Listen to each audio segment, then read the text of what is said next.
E aí, galera, a gente vai trabalhar agora com os grupos sanguíneos, os tipos sanguíneos, e nós vamos começar pelo sistema ABO, que é um caso de polialelia, uma vez que a gente tem mais de 2 alelos possíveis. A gente tem o IA, o IB e o Izinho, que são alelos.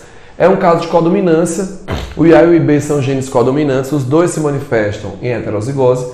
E também é um caso de epistasia recessiva. A gente vai estar vendo que também é um caso de interação gênica, quando envolve o falso O. Bom, como é que a gente identifica os grupos sanguíneos? Uma coisa que a gente tem que levar em consideração é o que existe quando a gente vai estar trabalhando com esses grupos sanguíneos. Bom, quando eu tenho aqui o eritrócito, que é a hemácia ela tem em sua superfície o aglutinogênio, que pode ser o aglutinogênio A, que é produzido por ação do gene IA, ou pode ser o aglutinogênio B, que vai ser produzido pela ação do gene IB. Esse aglutinogênio A ou aglutinogênio B, ele atua como um antígeno. E o antígeno a gente tem como sendo o corpo estranho. Então vamos fazer uma análise. Se eu sou um anticorpo anti-H1N1, eu vou aglutinar, eu vou amontoar quem eu reconhecer como H1N1. Então pensa comigo. Se eu sou anti-H1N1, eu vou amontoar, aglutinar, reagir com H1N1. Se eu sou anti-A, eu vou buscar o aglutinogênio A. Se eu sou anti-B, eu vou buscar o aglutinogênio B. E aí o que eu quero que vocês entendam é o seguinte. Na hora que a gente vai analisar os grupos sanguíneos, como é que eu identifico o tipo de sangue de uma pessoa? Eu pego o sangue da pessoa e pingo aqui uma gotinha de anti-A e pingo aqui uma gotinha de anti-B. Na hora que eu pingar essa gotinha, eu vou analisar se aglutinou ou se não aglutinou. Neste caso, eu percebo que o anti-A não aglutinou e o anti-B também não aglutinou. Quando o indivíduo não tem aglutinogênios na superfície da sua hemácia, quando ele não tem antígenos na superfície da sua hemácia, a gente diz que esse indivíduo é o indivíduo de sangue O. Sangue O é fenótipo, este sangue é sangue O. Quando a gente colocou aqui o anti-A, ele não aglutinou, ou seja, o anti-A não encontrou o aglutinogênio A, mas o anti-B encontrou o aglutinogênio B. Esse indivíduo é um indivíduo de sangue B, B horroroso. Esse indivíduo é um indivíduo de sangue B. Quando eu coloquei agora o anti-A, ocorreu a aglutinação, o anti-B não ocorreu. A pessoa que tem na superfície da sua hemácia o aglutinogênio A, ela é uma pessoa de sangue A. E quando eu aglutino nos dois, tanto com anti-A como com anti-B, é porque esse indivíduo é um indivíduo de sangue AB. O, B, A e AB são os tipos de sangue que a gente vai encontrar. O que eu preciso que vocês entendam é que, não os eritrócitos, que é a superfície das nossas hemácias, nós vamos encontrar o aglutinogênio. E esse aglutinogênio A, esse aglutinogênio pode ser A ou aglutinogênio B. Não existe aglutinogênio AB. No plasma de uma pessoa que é sangue A, eu vou encontrar a aglutinina anti-B, que atua como anticorpo. Ou seja, se eu sou sangue A, na hora que eu receber sangue de uma pessoa B, vai ocorrer uma aglutinação, porque eu tenho anticorpos anti-B no meu plasma sanguíneo. O que eu preciso que vocês entendam é que, se eu sou uma pessoa sangue A, eu posso ser uma pessoa IA, ou eu posso ser uma pessoa IAzinho. Por quê? Porque uma pessoa que é sangue A, na superfície da hemácia dela, ela encontra o aglutinogênio A. E no plasma sanguíneo dela, ela vai encontrar anticorpos do tipo aglutininas anti-B. É isso que vai acontecer. Se eu sou uma pessoa sangue B, eu sou uma pessoa IB, homozigoto, ou eu sou IB-izinho. Porque na superfície da minha hemácia eu vou encontrar agora o aglutinogênio B. Se eu sou uma pessoa que tem o aglutinogênio B na superfície da minha hemácia, isso significa que no meu plasma eu vou ter o anticorpo anti-A. É o A que eu vou reconhecer como um corpo estranho. Se eu sou uma pessoa B, eu só posso ser heterozigoto. E aí eu vou encontrar, como é um caso de codominância, tanto o aglutinogênio B, como também vou encontrar o aglutinogênio A. eu vou encontrar aglutinogênio A e aglutinogênio B. Nesse caso, na superfície da minha hemácia, eu nem tenho anti-A e nem tenho anti-B. Isso significa que uma pessoa de sangue B, ao receber sangue, ela não vai reconhecer ninguém como um corpo estranho, já que ela não tem anticorpos, nem anti-A, nem anti-B, o que a torna receptora universal. Uma pessoa O é uma pessoa que vai ter o genótipo homozigoto recessivo. Ele é Izinho. Ele não tem aglutinogênio na superfície da sua hemácia. Se ele não tem aglutinogênio na superfície da sua hemácia, isso significa que ele não vai ser reconhecido por ninguém como um corpo estranho. Ele pode ser doador, ele vai ser doador universal. Contudo, ele só vai receber sangue dele mesmo porque ele tem em seu plasma tanto o anti-A como ele também tem o anti-B. Então esse é um ponto que é importante da gente entender. Quando eu dou o sangue todo, mas o meu sangue ele vai ser fracionado, ele vai ser separado porque existem diferentes componentes com diferentes objetivos. Então quando eu digo assim, uma pessoa doou sangue e a outra recebeu, eu levo em consideração apenas as hemácias. Porque pensem comigo, se eu sou o O, como é que ele pode doar para todo mundo se ele tem anti-A e anti-B? Porque na hora de doar, eu estou considerando que a pessoa que vai receber só vai receber o quê? As hemácias. Não vai receber o plasma com anti-A e com anti-B. Partindo dessa ideia, como é que se organizam as transfusões sanguíneas? Se eu sou O, eu recebo de O. Se eu sou B, eu recebo de B. Se eu sou AB, eu recebo de AB. Se eu sou A, eu recebo de A. Mas se eu sou AB, eu não vou reconhecer ninguém como um corpo estranho, porque eu não tenho nem anti-A, nem anti-B. E se eu sou O, eu vou doar para todo mundo, porque ninguém vai me reconhecer como um corpo estranho. Então o AB, quando for AB positivo, ele vai ser considerado receptor universal.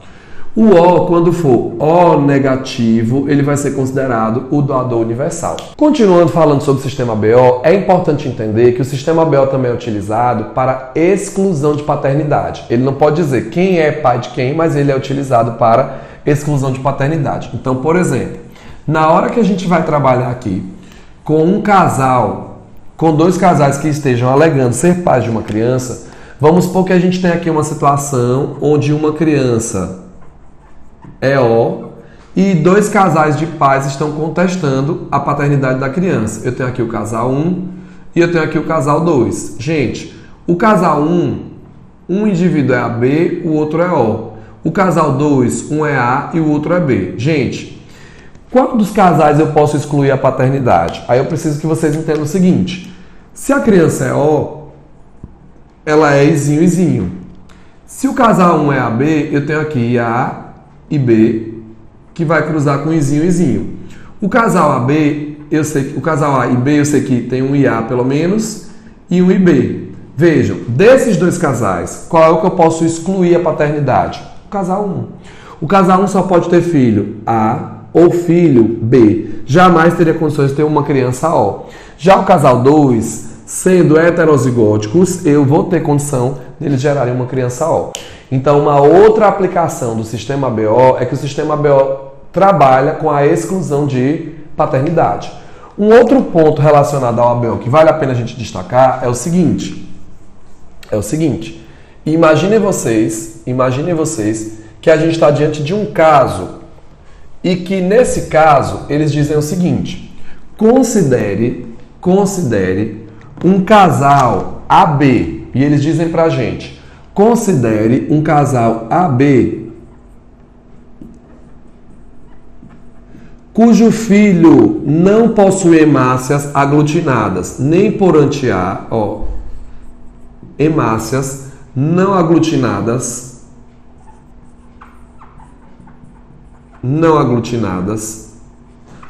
por anti-A e nem anti-B. Esse caso é um caso onde a gente tem que analisar que o sistema ABO, além de ser um caso de polialelia e de ser um caso de codominância, é um caso de interação gênica do tipo epistasia. Veja o que eu quero de vocês. Existe aqui uma substância e essa substância ela é convertida em aglutinogênio H. esse aglutinogênio H é o precursor dos aglutinogênios A e B. E eu preciso desse aglutinogênio H para que eu tenha condições de produzir o aglutinogênio A e o aglutinogênio B. Só que eu preciso que vocês entendam que para o aglutinogênio H ser produzido, é necessária a ação de um gene, e esse gene aqui é o gene H. Esse gene H produz uma enzima H que converte essa substância em aglutinogênio H. A partir daí, os genes IA ou IB, vamos colocar aqui o IA, ele consegue produzir uma enzima A que converte o aglutinogênio H em aglutinogênio A. Então, quando eu digo a você que uma pessoa é AB, eu estou dizendo a você que essa pessoa teve as hemácias aglutinadas tanto por anti-A como por anti-B. Então, o que é que eu estou dizendo para você? Eu estou dizendo para você que essa pessoa, ela tem o IA, ela tem o IB, mas ela também tem um gene H, que é o gene responsável pela produção do aglutinogênio H, que é matéria-prima para a produção do aglutinogênio A ou aglutinogênio B. Nesse caso, o que eu preciso que vocês entendam é que esse casal é um casal AB e que eles portam o gene H. Sendo um casal AB, essa criança, ela deveria ser IA, ela poderia ser IA e B, ou ela poderia ser IB e B. Então, essa criança, ela teria que ter as hemácias aglutinadas ou por anti-A, sendo uma pessoa A, ou por anti-A e anti-B, sendo uma pessoa B, ou por anti-B, sendo uma pessoa B. Mas essa criança não tem as hemácias aglutinadas nem por anti-A nem por anti-B. O que foi que aconteceu? O que aconteceu é que provavelmente essa criança, ela não tem o gene H, ela apresenta o gene H. E esse gene H não consegue produzir o aglutinogênio H. Esse gene H acaba inibindo esse gene IA ou o gene B. O que é que eu quero que você entenda? Uma pessoa, antes de produzir aglutinogênio A ou aglutinogênio B, ela precisa ter o gene H para ter o aglutinogênio H. Algumas pessoas, elas são consideradas falso O. Esse indivíduo aqui é um caso clássico de OH ou falso O ou efeito Bombaim. Esse falso O aqui, que é o OH, é quando o indivíduo geneticamente ele é A, AB, B, mas se comporta como um indivíduo O por apresentar em dose dupla o gene H. Esses pais, eles eram heterozigóticos e acabaram gerando um indivíduo em que o gene H apareceu em dose dupla. Este tipo de caso se chama interação gênica. Por que eu tenho uma interação gênica aqui? É uma interação gênica porque eu tenho genes não alelos interagindo para gerar uma única característica. E é um caso de epistasia porque existe inibição. Quando a gente trabalhar na aula que a gente trabalha com a parte de interação gênica, a gente vê que, por serem não alelos gerando uma única característica, eu vou trabalhar com interação gênica. Por existir inibição entre esses genes, eu estou trabalhando com uma epistasia. O gene H vai ser chamado de epistático porque está inibindo os genes IA e B, que são genes hipostáticos, tá? Então, assim a gente finaliza o sistema ABO e vai trabalhar agora com o MN e o RH. Quando eu trabalho com o sangue das pessoas, eu não digo só O, AB, eu digo A positivo, B negativo, a gente trabalha dessa forma. Então, além do sistema ABO, existem vários sistemas e a gente vai destacar alguns deles aqui. Além do sistema ABO, existe também o sistema MN. Como é que a gente trabalha com o sistema MN? O sistema MN é um caso onde nós vamos ter um exemplo de codominância. Existe o gene M, que tem a mesma dominância do gene N. Então, o que é que vai acontecer aqui? Quais são os tipos sanguíneos que eu posso encontrar aqui? Quais são os fenótipos? Eu posso ser sangue M, eu posso ser sangue N ou eu posso ser sangue MN. Nesse caso, quais são os genótipos que nós vamos estar trabalhando aqui? Os genótipos que nós vamos trabalhar aqui são: se eu sou sangue M, eu sou Mzão, Mzão. Se eu sou sangue N, eu sou Nzão, Nzão. E sangue MN, eu sou heterozigótico. Então, esse é um caso que é o sistema MN. Outro caso, para a gente finalizar os tipos sanguíneos, é quando nós vamos trabalhar com o fator RH. Na hora de trabalhar com o fator RH, o que é que a gente precisa entender? É um caso de dominância completa. Nesse caso de dominância completa, eu tenho o gene Dzão, que é dominante em relação ao gene Dzinho. O que vai acontecer aqui? Nesse caso, quais são os tipos sanguíneos que a gente vai ter? Ou o indivíduo é RH positivo, ou esse indivíduo é RH negativo. O que eu preciso entender? Quais são os genótipos possíveis? O que esses indivíduos vão apresentar nas hemácias? E o que esses indivíduos vão apresentar no plasma sanguíneo? O que é que eu vou encontrar aqui no plasma sanguíneo? Se eu sou RH positivo, eu posso ser homozigoto dominante ou heterozigoto. Se eu sou RH negativo, eu sou homozigoto recessivo. Se eu sou um indivíduo RH positivo, na minha hemácia eu vou encontrar aqui o fator RH. Na minha hemácia eu vou encontrar aqui a presença do fator RH na superfície da minha hemácia. Se eu sou RH negativo, eu não encontro esse fator RH. Em contrapartida, se eu sou RH positivo, eu não tenho anti-RH. E se eu sou RH negativo, eu vou produzir o anti-RH. Aí eu quero chamar a atenção de vocês para um detalhe. Quando eu sou sangue A, eu já vou nascer com anti-B. Quando eu sou sangue B, eu já vou nascer com anti-A. Se eu sou O, eu já vou nascer com anti-A e com anti-B. Mas, se eu sou RH negativo, o meu anti-RH ainda não foi produzido. Ele só é produzido após a sensibilização. Após a sensibilização. Essa sensibilização é o quê? É o contato. No parto, numa transfusão sanguínea. E aí, baseado nisso, surge uma situação que nós chamamos de doença hemolítica do recém-nascido, também conhecida como eritroblastose fetal. O que é que a gente encontra nessa eritroblastose fetal? Eu tenho uma incompatibilidade materno-fetal quanto ao fator RH. Ou seja, a mãe, ela vai ser uma mãe RH negativo e as hemácias dessa mãe os anticorpos dessa mãe acabam reconhecendo as hemácias do bebê como um corpo estranho. Alguns anticorpos conseguem atravessar a placenta. O anti-RH é um deles. Como é que eu caracterizo um quadro de doença hemolítica do recém-nascido? Essa mãe tem que ser RH negativo e tem que ter um pai que seja RH positivo. Porque a mãe sendo RH negativa, ela vai ser Dzinho. O pai sendo RH positivo, pelo menos ele tem um Dzão. Gente, se a primeira criança aqui nasce RH negativo, não tem nada. Porque não existe incompatibilidade materno-fetal quanto ao fator RH. Se nasce uma criança RH positivo, a mãe nunca tendo um filho positivo ou nunca tendo transfusão sanguínea, ou seja, não sendo sensibilizada ainda não tendo anti-RH, essa é a criança que vai sensibilizar a mãe. Essa é a criança que vai sensibilizar a mãe. Sensibilizando a mãe, tem problema, vai nascer numa boa.